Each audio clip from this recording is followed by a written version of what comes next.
Este ano nós vivemos muitas coisas incríveis. Realmente Deus tem nos surpreendido. Tudo que Ele tem ido fazendo no nosso meio. A galera do Difflin em São Paulo, ela realmente não tem parado de crescer em todos os aspectos, sabe? A Bíblia nos fala que nós devemos crescer em unidade. Eu quero declarar que nós somos uma só galera em Cristo Jesus. Pega a mão daquele que está ao teu lado e fala assim: nós somos um em Cristo. A Bíblia também nos fala que nós devemos crescer em quantidade. E olha só essa quantidade toda que está aqui. Também quem está nos acompanhando aí em casa também faz parte do Difflin São Paulo. Mas também a palavra nos fala sobre crescermos em qualidade de vida cristã. E sabe qual foi essa qualidade que foi definida nas Escrituras para nós? Foi a medida da plenitude de Cristo. Então, fala para teu irmão que está do teu lado e fala assim: parabéns, porque você está mais parecido com Jesus. Talvez você que está recebendo isso diz assim: olha, pela fé eu recebo em nome de Jesus. Porque talvez foi um ano que teve desafios. Jesus está aí no nosso meio também, né? Jesus do The Chosen, né? Que demais, mais parecido com Jesus, isso aí. É isso mesmo. E a Bíblia nos diz que nós devemos olhar a cara descoberta, a glória de Deus, como se fosse num espelho, e por meio dela irmos sendo transformados à imagem dele a cada dia mais. Seja que é o nosso alvo, é o nosso desejo. Não fomos chamados para simplesmente nos parecermos com uma pessoa dessa terra, né, que em alguns dos casos talvez vai ter alvos muito nobres, muito grandes, muito preciosos, como eu tenho a alegria e o privilégio, por exemplo, hoje de ter aqui me acompanhando meu pai, que está aí. Papai, levanta a mão aí. Isso aí, meu pai. Ele não tinha vindo, então provavelmente você não conhecia ele, mas ele é muito bonito. Alguns me falavam assim, quando o meu sogro tinha vindo para cá, aí eles me perguntavam: esse é seu pai? Eu falava: não, ele é meu sogro, meu pai é mais bonito. E ele está aqui, né, demonstrando isso. E realmente eu tinha o alvo de ser mais parecido com ele, aprender com ele, crescer com ele. Pela graça de Deus, eu tive um muito bom exemplo de poder admirar e crescer e avançar nessa caminhada cristã, né? Mas apesar de tudo isso, como talvez você e eu talvez poderíamos ter tido algum modelo exemplar, o nosso maior e mais alto modelo a ser seguido é Jesus. Você não tem outro desafio a não ser semelhante a Jesus. Mas semelhante em quê? Na minha forma de simplicidade, talvez, na minha roupa que eu vou vestir. Eu vou andar igual o Bruno, de sandálias, né? Até nos casamentos ele vai assim meio hippie, sabe?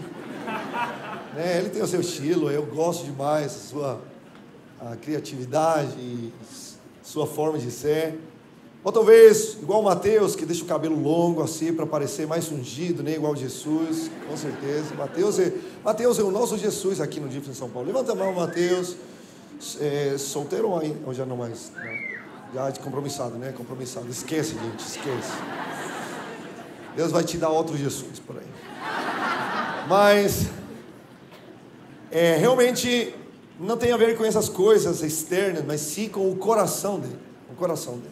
Uma das frases que tem nos acompanhado no longo dos anos, que eu tenho compartilhado com vocês em alguns momentos, é que Jesus falou para nós: aprenda de mim que eu sou manso e humilde de coração. Ou seja, qual o desafio nosso para sermos como Jesus?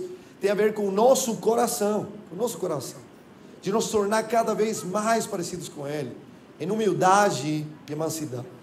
E essa frase que tem nos acompanhado até agora é que o manso não ofende, mas o humilde também não se sente ofendido.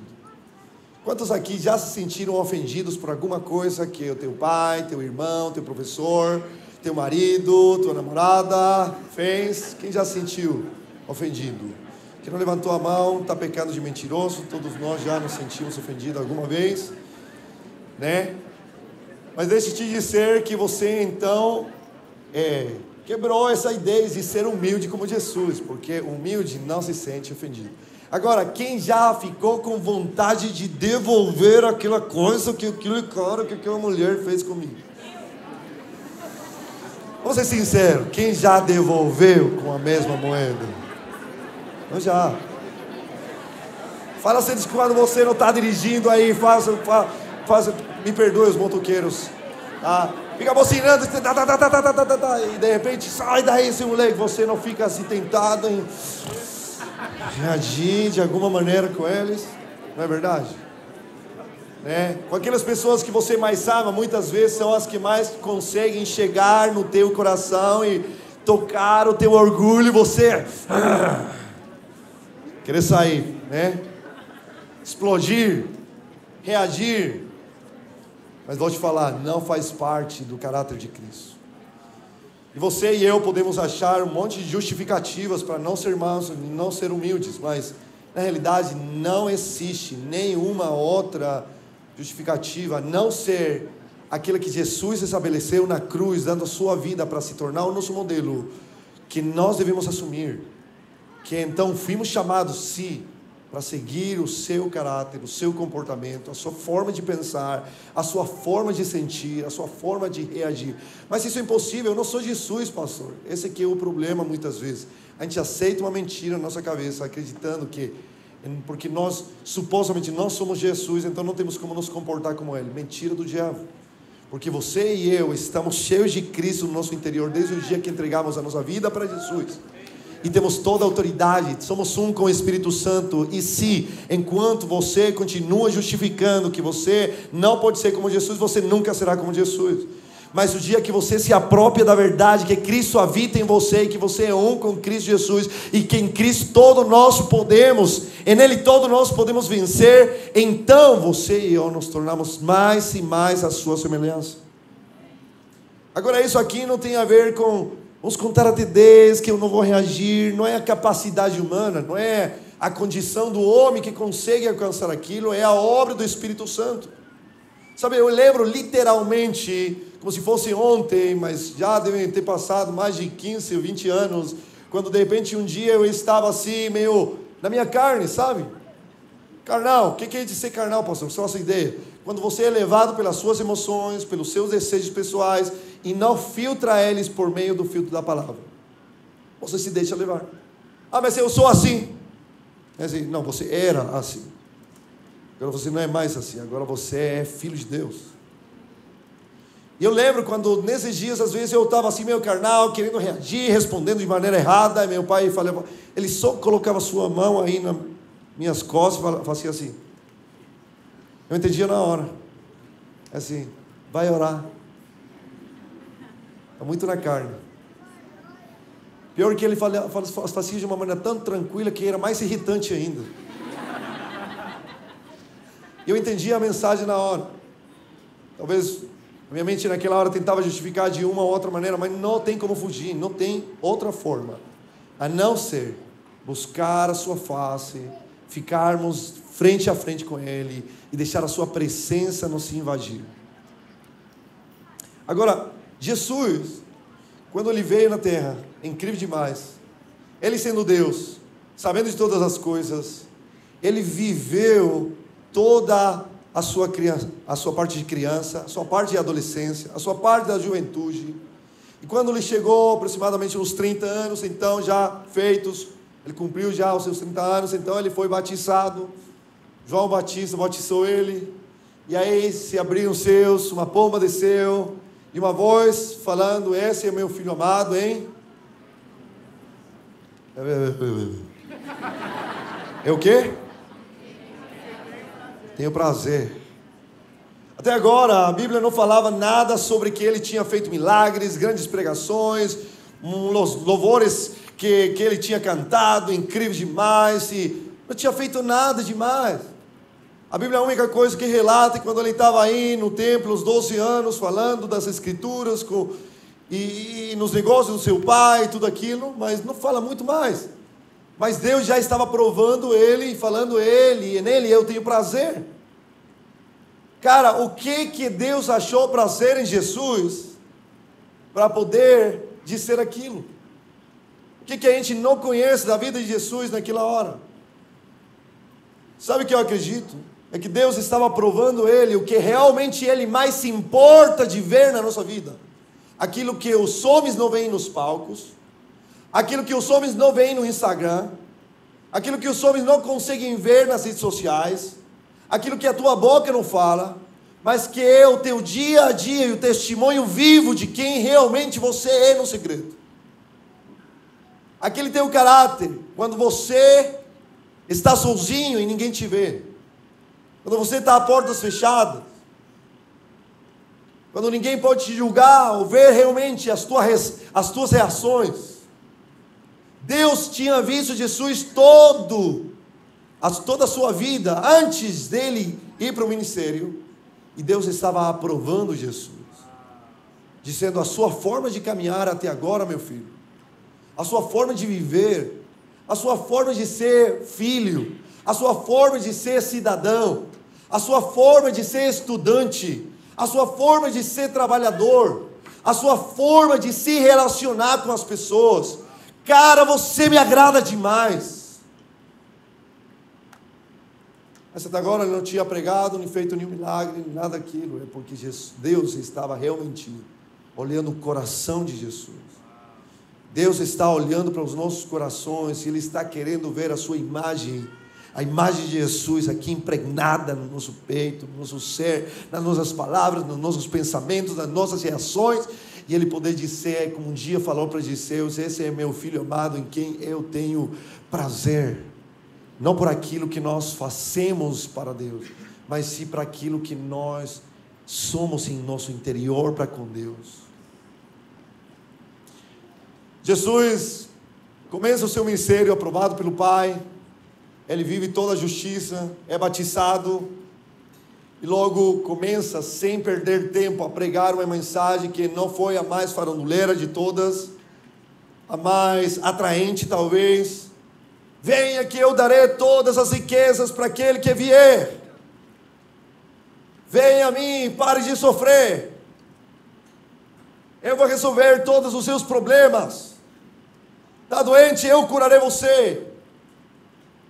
Está com problema de grana, eu vou te sustentar. Ele não pregou nada daquilo, ele simplesmente foi direto ao ponto. Imagina o cara, 30 anos esperando poder dizer essa pregação. E o que ele diz? Mateus 4,17: arrependei-vos, porque o reino dos céus está chegado, está próximo. Já vai direto no assunto: arrependei-vos. Logo chama os seus discípulos, e ele fala para os discípulos: siga-me, vamos caminhar nessa. O homem veio e falou para Jesus: eu quero te seguir. Jesus falou assim para aquele homem: mas você tem que saber de uma coisa, eu não tenho aonde colocar a minha cabeça. Será que Jesus era um mendigo, morava na rua? Será que era isso que Jesus estava falando? Não. Eu acredito de alguma maneira que naquele então, quando as pessoas queriam seguir um mestre, eles iam morar com aquele mestre para na casa dele eles poderem estar recebendo ensinamentos toda hora, como se fosse uma faculdade. E eles sentavam e eles começavam a escrever e ouviam, e eles tinham que pagar para poder ouvir aqueles ensinamentos. Se eles não tinham como, eles pagavam com seus serviços, se eles eram aprovados pelo mestre. E quando esse homem fala assim: Jesus, Rabino, eu quero te seguir, e Jesus fala para ele: eu não tenho onde colocar a minha cabeça, eu creio que ele está dizendo: a minha forma de ensinamento não é simplesmente você vindo morar comigo, sentar num lugar, como se fosse uma sala de aula, onde você vai encher a sua cabeça de conhecimento, e sim, vai ser uma caminhada diária comigo. Você vai ter que saber que nós vamos andar pela vida vivendo o Evangelho, mais do que simplesmente enchendo a nossa cabeça de conhecimentos. Eu creio que muitas pessoas hoje estão cheias de conhecimento de quem é Jesus, o que Ele espera de nós, mas que talvez ainda não começam a viver aquilo que Deus está esperando que nós vivamos. E Jesus ia de uma cidade para outra, e conversava com um, e depois conversava com outro, e ele falava assim: olha, é assim. E os discípulos tentavam defender a Jesus na hora das dificuldades, Jesus falava, não é assim que aí nós fazemos as coisas. O discipulado de Jesus foi na prática. E a palavra disse que o Logos, o Verbo, se fez carne, tomou vida, o conhecimento divino tomou vida em Jesus. E a mesma coisa, Jesus está querendo hoje em nós isso, que a verdade de Cristo não seja um conhecimento, senão que ela tome vida, se encarne aqui na minha vida. Que Jesus possa ser visível na minha pessoa, que as pessoas possam olhar para mim e possam dizer, cara, eu consigo ver Jesus em você. Mas não pela forma que você pega, não pela forma que você faz as coisas, serve, segura uma placa, não pela forma de cantar tão admirável como alguns aqui estão cantando agora, por exemplo, mas sim pela tua essência de coração genuíno, de ter encarnado a verdade de Cristo.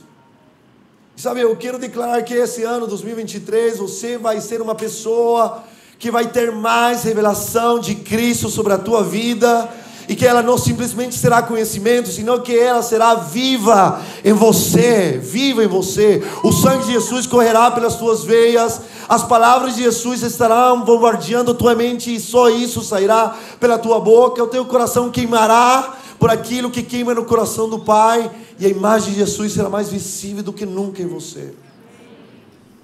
As pessoas vão olhar para você e vão ver a tua forma de viver e vão dizer, Deus é real, Jesus é verdadeiro, eu posso vê-lo naquele meu amigo.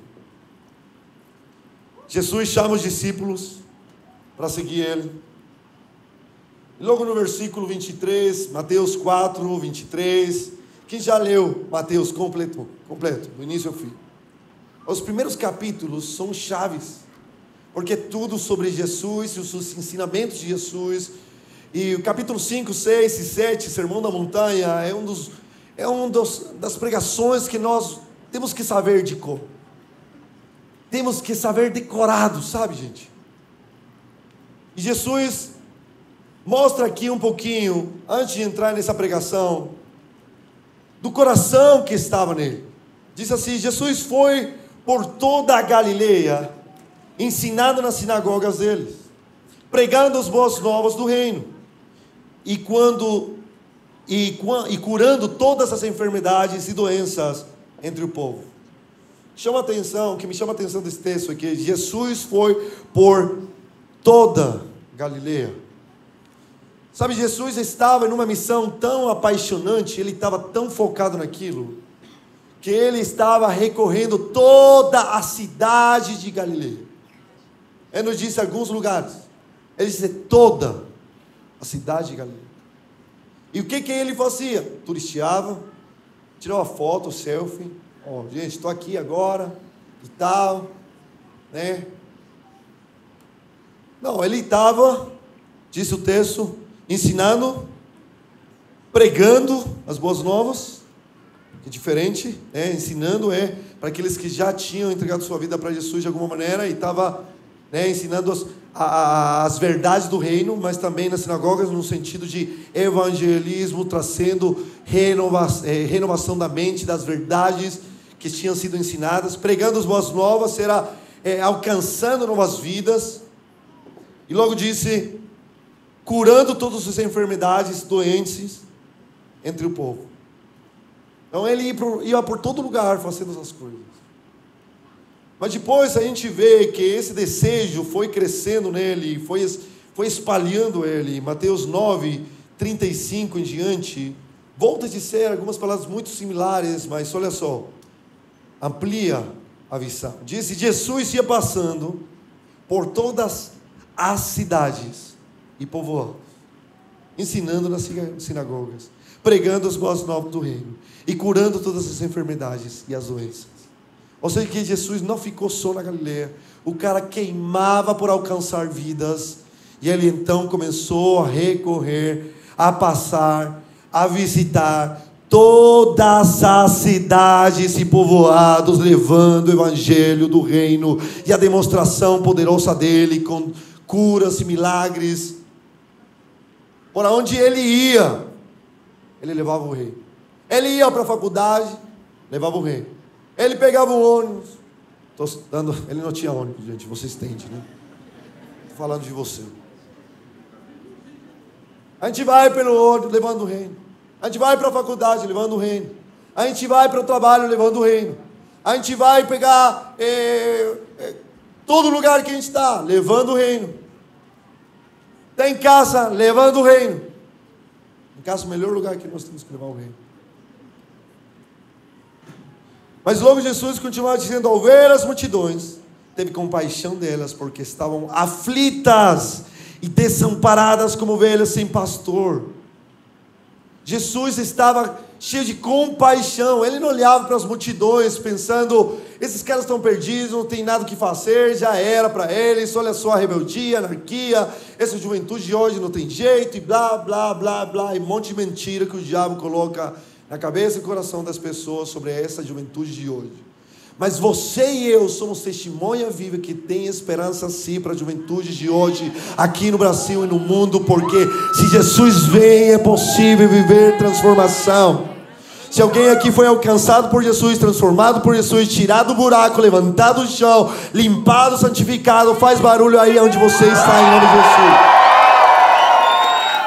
Jesus. Isso é símbolo de que tem esperança sim para esse mundo. E Jesus não estava conformado simplesmente com Galileia, que tinha sido alcançado, mas ele estava sonhando com que todos os povos e todas as pessoas e todas as cidades fossem alcançados, porque ele olhava para as multidões e olhava com o coração aflito, cheio de compaixão, porque elas eram como ovelhas que não tinham pastor.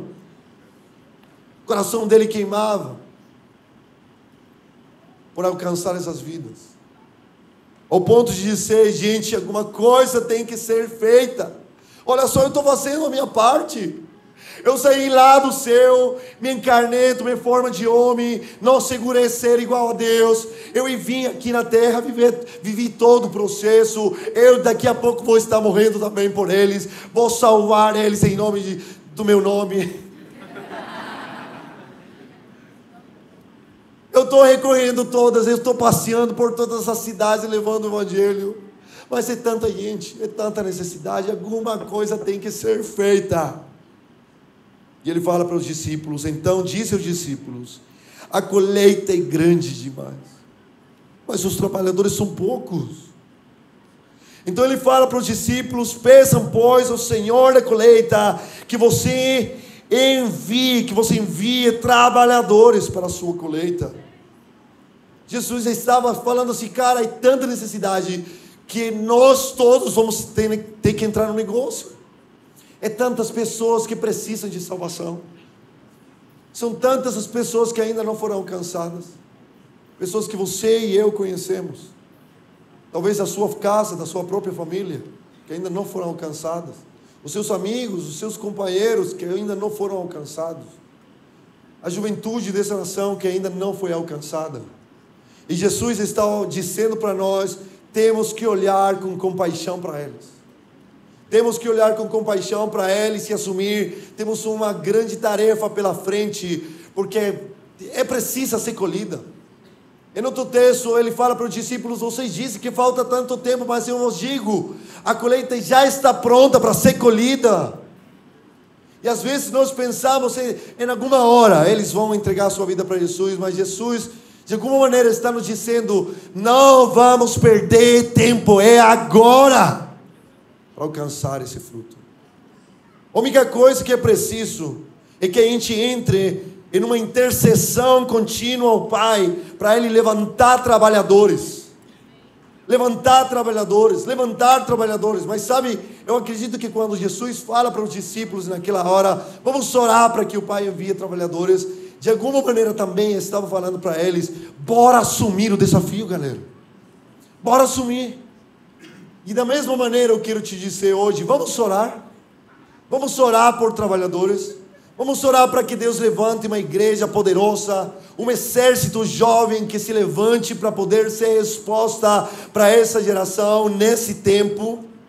Vamos orar para que um exército de jovens e mulheres santificadas que tem colocado a sua vida em disposição para morrer à sua vontade, para morrer à sua carne, possam se levantar em pós das multidões que ainda não foram alcançadas. Mas também eu quero te dizer hoje, bora galera, bora, você faz parte desse chamado. Não somente vamos orar, senão também vamos assumir esse compromisso de ser, cara, eu posso fazer mais pelo reino.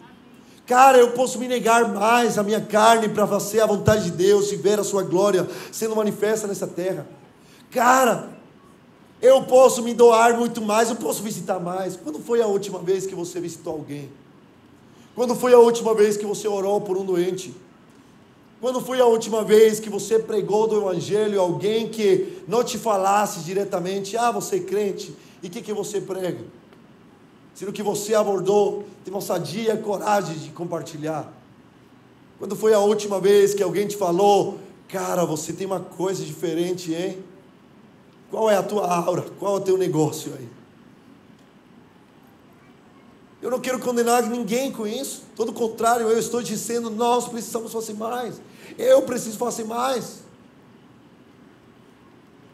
Esse 2023, eu creio que nós vamos nos levantar como um exército santo para poder alcançar esse mundo para Jesus. Sabe, eu quero ler um texto que Paulo falou para seu discípulo jovem. 1 Timóteo capítulo 4, verso 12 em diante, diz assim. E você vai ouvir esse texto para você. Receba isso. Ninguém o despreze pelo fato de você ser jovem. Mas seja um exemplo para os fiéis na palavra, no procedimento, no amor. Seja um exemplo de fé na pureza. Até a minha chegada, dediquem-se à leitura pública das Escrituras, à exortação e ao ensino. Não negligencie o dom que foi dado a você por mensagem profética com imposição de mãos dos presbíteros. Hoje eu profetizo, um parênteses aqui, hoje eu profetizo sobre você, que você já está cheio do Espírito Santo e você já foi habilitado por Ele para poder levar a sua mensagem com autoridade sobre todo lugar. Seja diligente nessas coisas, dedique-se inteiramente a elas, para que todos vejam o seu progresso. Atente bem para a sua própria vida, fique de olho com você mesmo, olhe para o espelho, vai na presença de Deus, vigie que a tua vida esteja em ordem em todas as áreas. E para a doutrina do Senhor, perseverando nesses deveres, pois agindo assim, você salvará tanto você mesmo, quanto aos que te ouvem. Eu quero te encorajar. Vamos fazer parte desse chamado, de sermos um exército de Deus, que vive a vida de Cristo, de todo o coração, e está cheio de compaixão pelas almas, paixão por Jesus, compaixão pelas almas, paixão por Jesus, compaixão pelas almas, paixão por Jesus, compaixão pelas almas. É o que eu quero te declarar, é o que eu quero te deixar nessa noite, e é aquilo que vai nos acompanhar pelo 2023, paixão por Jesus, compaixão pelas almas. Fecha teus olhos aí onde você está. Vamos orar ao Senhor. Quero chamar a minha esposa aqui na frente, pode deixar iluminado. Vou deixar iluminado. Coloque a tua mão no coração agora. Senhor Jesus, nós oramos. Queremos apresentar as nossas vidas diante de Ti. E te dizer, Senhor, quanto nós te amamos. Obrigado por tudo que você tem feito até agora nas nossas vidas. Senhor, e queremos declarar, Senhor, que maiores coisas o Senhor fará sobre nós. Maiores coisas o Senhor fará sobre nós. Maiores coisas o Senhor fará sobre nós. Queremos declarar sobre essa juventude, Senhor, santa, escolhida, separada por Ti e para Ti. Senhor, um povo santo, um povo, Senhor, que tem decidido morrer a sua carne, a sua vontade, com tal de glorificar o Teu nome, de deixá-lo bem alto.